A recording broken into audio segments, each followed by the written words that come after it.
am here to discuss female vampire. Let's do this.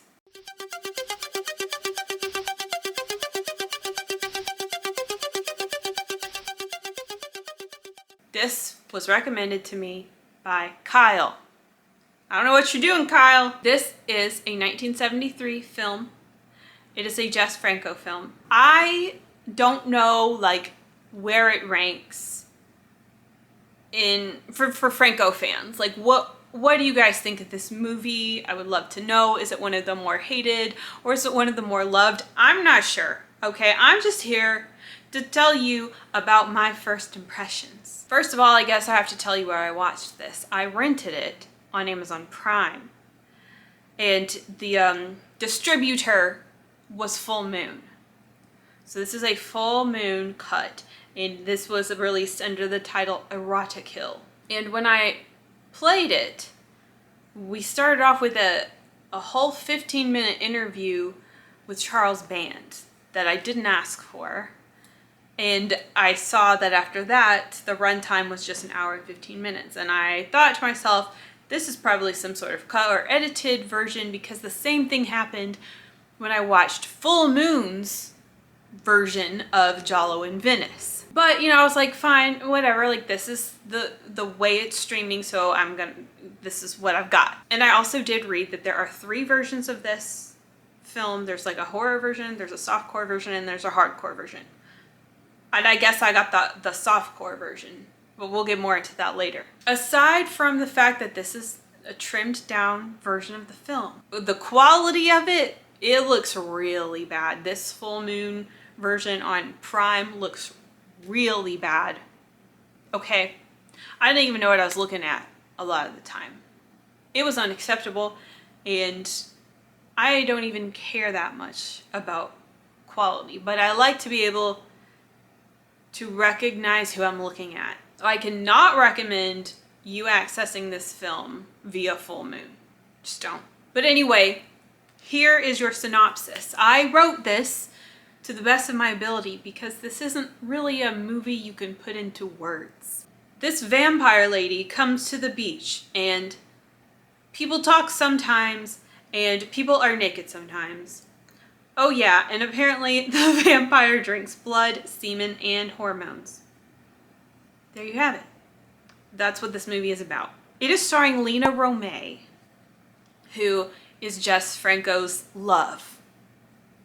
And she's pretty cool. I mean, she's a little bit scary, but I guess that's the point. Yeah, she's cool. And we also have Jack Taylor playing Baron von... No, it doesn't matter. Who cares? These characters don't have names. It doesn't matter. But yes, Jack Taylor's in this movie. And I guess the first time I saw Jack Taylor was in The Ninth Gate. But then I saw him in Red Rings of Fear. And then I saw him in Eugenie.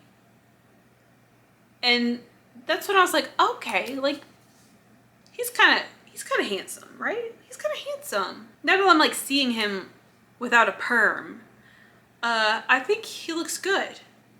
I'm a lot more like welcoming to seeing him in a film. So I'd like to see a little bit more of him.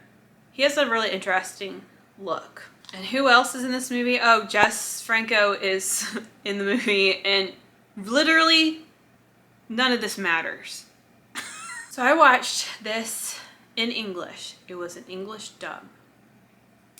And I have my suspicions as to why Kyle might have recommended this movie. If Kyle has seen my review of Count Dracula's Great Love, which, by the way, same vampire girl on both covers. If Kyle has seen my review of Count Dracula's Great Love, then they may have noticed how much I adored the horrendous dub and translation. And I was over there saying, oh, Count Dracula's Great Love is the freaking worst dub I've ever seen in my life. And I think Kyle was like, no, let me show you something better. That I believe. I knew you when you were a small child. Your father was my best friend and also my best teacher. I have come for a consultation. I know that you've inherited his genius. Oh, I search. And sometimes in the darkness I find the answers that in the light one cannot find. This, I don't know if it was like partly full moon or partly Amazon Prime or what. But this dub, literally the mouth wasn't even necessarily moving when the words were coming out. Like, there's been bad matches before, but this was like, I thought maybe the audio was out of sync. And aside from that, you had people who don't even know how to pronounce some of the English words. Which, I mean, it's fine. I get it. But like, and then also the way these voice actors spoke, it just sounded like they were literally reading off of a piece of paper. They'd be like, yes, I am here to talk to you about the vampires. Like, it was so bad. So the acting / delivery, bad. The matching, the actual dubbing itself, bad. The translation, bad. The pronunciation, bad. It was just this whole new level. But let me tell you, it made it hilarious. But it also, it makes watching a movie just a really bizarre experience. And I know that's part of the joy of Franco.